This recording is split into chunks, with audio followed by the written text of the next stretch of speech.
ውድ አድማጮች ምሽቱን ሰበር ዜና አለ።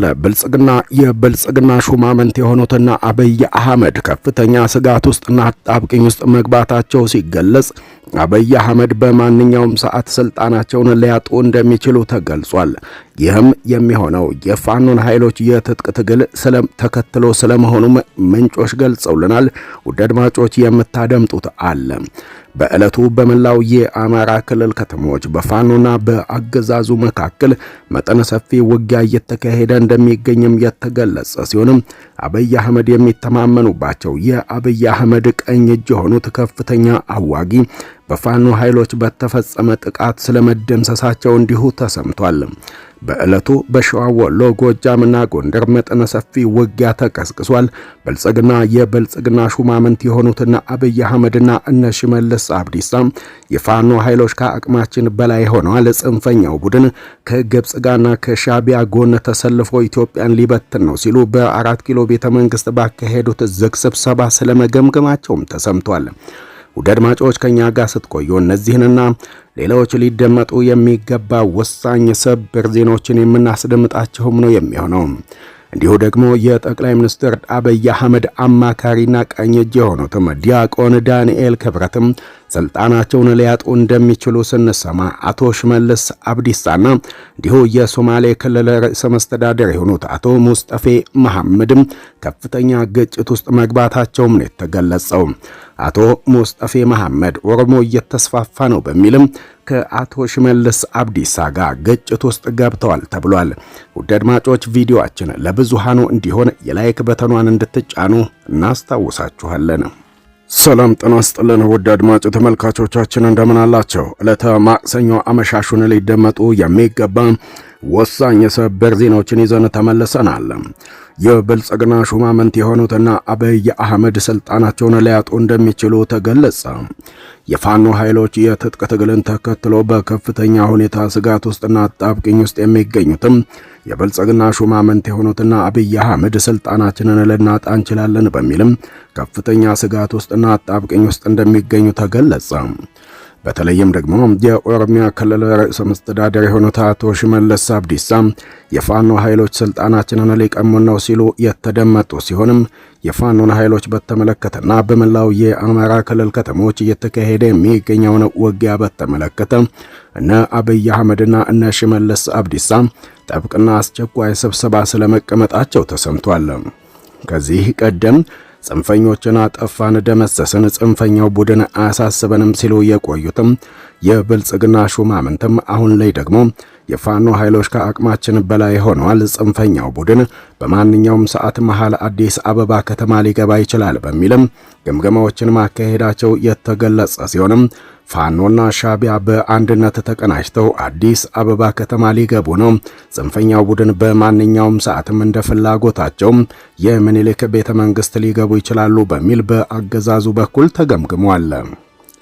ይህ በእንዲህ እንዳለ ደግሞ የኦሮሚያ ክልል ርዕሰ መስተዳደር የሆኑት አቶ ሽመልስ አብዲሳ የፋኖ ኃይሎች ወደ ኦሮሚያ ክልል ከተሞች ዘልቀው በመግባት ጥቃት ፈጸሙብን ሲሉም ነው የተደመጡትም።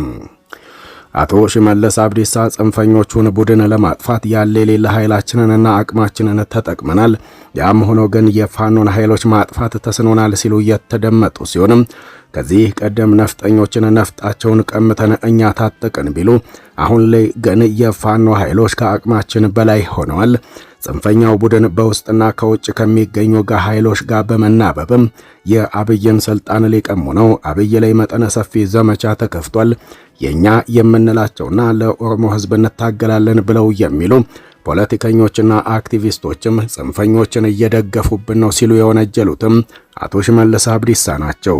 አቶ ሽመልስ አብዲሳ በአዳማ በኢሊሌ ሆቴል ባካሄዱት ሚስጥራዊ ስብሰባ የፋኖን ኃይሎች መገምገማቸው የተሰማ ሲሆንም ጽንፈኛው ቡድን ከግብጽ ጋርና ከሻቢያ ጋር በመቀናጀት ስልጣናችንን ሊቀማን ነው ሲሉ የተደመጡ ሲሆንም ከዚህም ባሻገር ጽንፈኛው ቡድን በአማራና ኦሮሚያ አጎራባች ከተሞችም ዘልቆ በመግባት ጥቃት እየፈጸመብን ሲሉ ወንጅለዋል። እንደ አቶ ሽመልስ አብዲሳ ገለጻም ከሆነም የፋኖን ኃይሎች ለማጥፋትም መጠነ ሰፊ ሙከራዎችን አካሂደናል። ጽንፈኛውን ቡድን ለመደምሰስም በጦር ጄቶች በታንክና በድሮን የታገዘ እንዲሁ በሜካናይዝድ የታገዘ መጠነ ሰፊ ውጊያዎችን ብናካሂድም ጽንፈኞቹን ቡድን ግን ማጥፋት ተስኖናል ሲሉም ነው የተደመጡትም። አቶ ሽመልስ አብዲሳ አክለው እንዳሉትም ከሆነ ጽንፈኛውን ቡድን ለማጥፋት ሁላችንም በአንድነት ልንቆም ይገባል።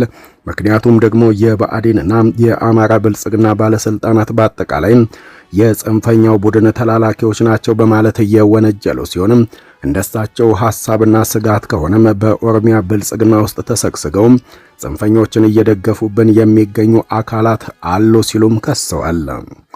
የኦሮሞ ሕዝብ ይህንን ስልጣኑን የሚቀማ ከሆነ ዳግም ወደ ባርነት ይገባል ሲሉ የተደመጡትም የክልሉ ርዕሰ መስተዳድር ሁላችንም በአንድነት እንቁም፣ ጽንፈኞችን እናውግዝ፣ በአንድነት እንሰልጥን፣ እንታጠቅ ሲሉ የተደመጡ ሲሆንም ይህ የማይሆን ከሆነ ግን ዳግም ወደ ባርነት እንገባለን፣ አጼዎቹም 4 ኪሎ ቤተ መንግስት ይገባሉ ሲሉ ስጋታቸውን ሲገልጹ ተሰምተዋል። እንግዲህ አድማጮች በኢትዮጵያ ያለው ጉዳይ በከፍተኛ ሁኔታ አሳሳቢ ሆኗል። በተለይ በሰሜኑ ቀጠና በሰሜኑ አካባቢ ያለው የጦርነት እንቅስቃሴ በከፍተኛ ሁኔታ ለሀገሪቱ አስጊ መሆኑን ዓለም አቀፍ መንግስታትና ዓለም አቀፍ ተቋማት በይፋ እየገለጹ ይገኛሉ። የኤርትራ እንቅስቃሴም ቢሆን አደገኛ እንቅስቃሴ መሆኑ እየተገለጸ ነው የሚገኘው። የአሰብ የወደብ ጉዳይን ተከትሎ በኢትዮጵያ በኩል ቀይ ባህርን ወይም ደግሞ የአሰብ ወደብን